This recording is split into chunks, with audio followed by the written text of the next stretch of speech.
Pastor, eu sofro com problema de imoralidade. Mas não fala para ninguém. Então, eu não vou falar. É só você não ficar vermelho, senão o cara do lado aí vai saber. Pastor, eu sofro com problema de imoralidade. Como lidar? Eu vou colocar no mesmo bojo, no mesmo pacote, a maioria dos problemas e pecados que os cristãos têm, porque a solução é a mesma para todos, ok? Então você está me procurando para dizer, pastor, eu sofro, eu luto com problemas na imoralidade, de imoralidade. Eu tenho problema com pornografia, eu tenho problema com cobiça, eu tenho problema com masturbação, eu tenho problema com lascívia, eu tenho problema com imoralidade. Você está procurando no meu gabinete. O outro entra no meu gabinete, pastor, eu tenho problema com ira. Sou irada, possessiva, briguenta, sou irado, descontrolável, tenho raiva, ódio, rancor. Meu Deus, pastor, como é que eu lido com isso? Pastor, o meu problema não é. O meu problema é que eu sou um desequilibrado emocionalmente. Uma hora eu estou rindo, outra hora eu estou chorando, eu grito, eu berro, eu choro. Eu sou descontrolado, eu não tenho domínio sobre minhas emoções. Eu choro, rio, grito, sou desse jeito. Desequilíbrio emocional, sou uma pessoa compulsiva. Não tenho domínio das minhas emoções. Pastor, eu sou ansioso, afoito. Eu estou procurando o Senhor para dizer como eu venço a ansiedade. Tenho ansiedade, sou afoito, ansioso, me revolvo na cama, não consigo esperar, eu tenho ansiedade. Pastor, eu tenho muito problema com desânimo. Sempre estou abatido, prostrado, muito desanimado. Eu tenho com tristeza. Tenho problema, de vez em quando eu sou pego por uma tristeza aguda. Eu é impulsividade, pastor. Eu falo primeiro, depois penso. Eu sou impulsivo. Enfim, são essas algumas das práticas que muitos têm, dentre outras que eu não citei aqui. Mas eu citei imoralidade, ira, desequilíbrio emocional, ansiedade, desânimo, tristeza, impulsividade. Como eu lido com isso? Eu que tenho uma delas, eu que tenho duas do que o senhor citou, eu que tenho todas.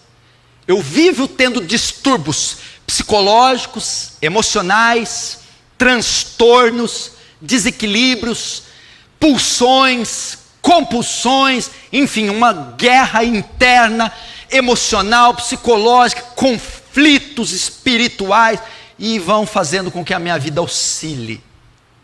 Como que eu lido com isso? Vamos lá. Primeiro,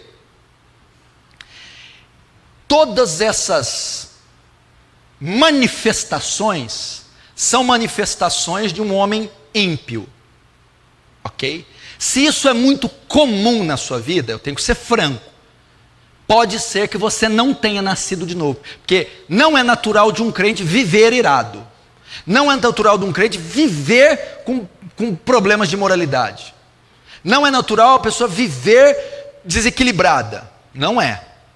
Um crente pode ter essas pulsões, pode ter esses surtos, pode, mas é a rotina da vida dele isso? Não. Então você deve procurar o quê? Arrependimento. Pedir para Deus transformar você, porque a ira é oriunda do velho homem, a cobiça é oriunda do velho homem, o desequilíbrio é oriundo do velho homem, a mentira, esses desequilíbrios são oriundos do velho homem. Então você só vai curá-los sendo transformado, recebendo o Espírito Santo e uma nova natureza. Contudo, se você só lida com isso, como vencer, como lidar com esses fatores? O que a Bíblia diz?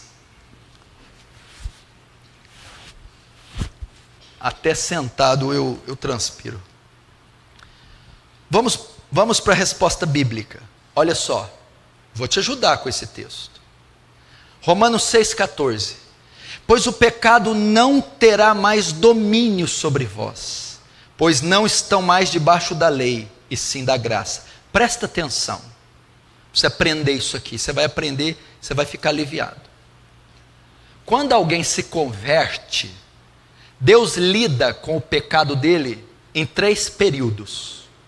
O que mata você? É o pecado, não é? O que condena você? É o pecado, não é? Da onde saem essas práticas? Do pecado. O pecado que traz ira, orgulho, lascívia, cobiça, desequilíbrio, depressão. É o pecado. No ato de conversão, Deus concede a você 3 fases com o pecado. 3. Primeiro, Deus vai lidar com a culpa do pecado. Segundo, Deus vai lidar com o poder do pecado. Terceiro, Deus vai lidar com a presença do pecado. Primeiro, Deus lida com a culpa do pecado. Pecados são como crimes, transgressões da lei de Deus. E os pecados condenam você. No tribunal de Cristo, você está condenado pelos pecados. Mas quando você crê, você é justificado. Ou seja, a culpa do pecado é tirada de você.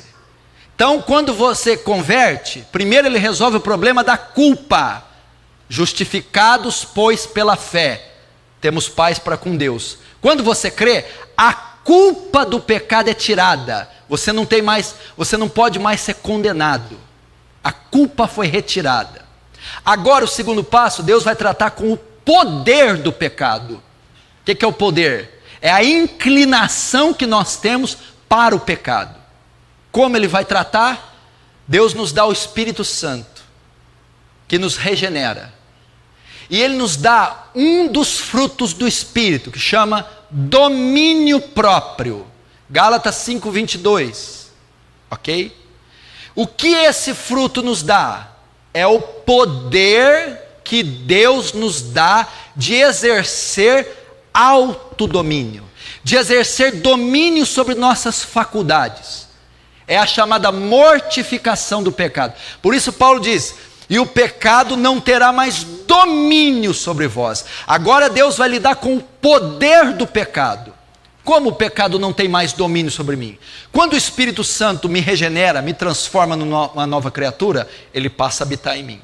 Ele me dá um mecanismo, uma ferramenta, que se chama domínio próprio, ou seja, o poder de dominar meus desejos, o poder de dominar minhas faculdades, o poder de dominar minhas pulsões. Então, como você lida com a ira, com a lascívia, com a cobiça, com o desequilíbrio emocional, com a ansiedade, o desânimo? Você faz uso desse mecanismo chamado domínio próprio. Você tem ele. Quem dá esse mecanismo é o Espírito Santo, ok? Então o que você precisa para dominar a ira? Ter domínio sobre a ira. Para a cobiça, domínio sobre a cobiça. Desequilíbrio, domínio sobre o desequilíbrio. Ansiedade, pulsões, desânimo, domínio sobre a sua área sentimental. Quem dá domínio a ela? Esse mecanismo, esse fruto, domínio próprio, que todo crente tem. E quem produz esse mecanismo? O Espírito Santo. Logo, para eu vencer essas pulsões e inclinações da minha carne, eu preciso ser uma pessoa cheia do Espírito Santo. Porque se eu estiver cheio do Espírito Santo, eu estou cheio de domínio próprio. Então eu estou cheio do domínio sobre a ira, a cobiça, o desequilíbrio, o desânimo, o medo, a ansiedade, que todo crente possui. Agora, por que você, mesmo sendo crente, está se deixando levar por esses pecados? Porque você não está fazendo uso do domínio próprio. Porque você não está estimulando o Espírito Santo. O Espírito Santo está sendo extinto em você. Não apagueis o Espírito. Paulo diz isso, não extingueis. O que é isso? A ação mortificadora da carne que o Espírito Santo produz. E como então eu fortaleço, como eu faço o Espírito Santo ativar esse mecanismo? Usando os meios da graça. Oração, jejum, meditação da palavra, comunhão com irmãos piedosos. Isso tudo vai fazer com que o Espírito Santo ative o domínio próprio. Ou seja, uma vida intensa com Deus, de consagração, os meios da graça, leitura, meditação, memorização da Escritura, oração, jejum, pedir para que o Espírito Santo me encha e pedir para que o Espírito Santo me faça exercer domínio sobre os meus desejos. Por quê? Porque tem uma promessa sobre você: este pecado não terá mais domínio sobre você. Não pode te dominar. Deus, quando você creu, Ele lidou com a culpa do pecado. Ele tirou, você não pode ser mais condenado. Mas agora Ele lida com o poder do pecado. O pecado não pode falar mais alto em você. É só você usar o domínio próprio. Agora, pastor, eu sempre vou ter que lutar com isso? Sim, sempre. É normal eu lutar? É. Lutar é pecado? Não. Ser tentado é pecado? Não. Ter os desejos é pecado? Não, não é. Por quê? Gálatas 5, 22, 23. Mas o fruto do Espírito, não. Gálatas 5, 17. Porque a carne milita contra o Espírito, e o Espírito milita contra a carne. E estes opõem-se um ao outro, para que não façais o que quereis. O que Paulo está dizendo aqui? Existe uma batalha dentro de você, entre a carne e o Espírito. E esses ficam lutando entre si o tempo todo. É assim, a vida cristã é essa. É a carne que quer pecar, quer se inclinar. A carne quer mentir, quer se irar, quer cobiçar, quer se invejar, quer fofocar, quer se, sabe, a carne. E o Espírito não, quer restringir, resistir, sufocar, asfixiar. O Espírito quer perdoar, quer amar, se santificar, orar, buscar. E eles ficam neste conflito. E quem vai vencer? Aquele que você alimenta mais. Se você alimenta mais a carne, fica na internet, fazendo fofoca, sensualidade, pornografia, a carne vai prevalecer, então a ira, a imoralidade, a ansiedade vão se manifestar. Se você alimenta o Espírito, santificação, separação, leitura, oração, meditação, o Espírito vai triunfar sobre a carne, logo a ira, as pulsões serão mortificadas. Você exercerá domínio sobre elas, porque você tem o domínio próprio.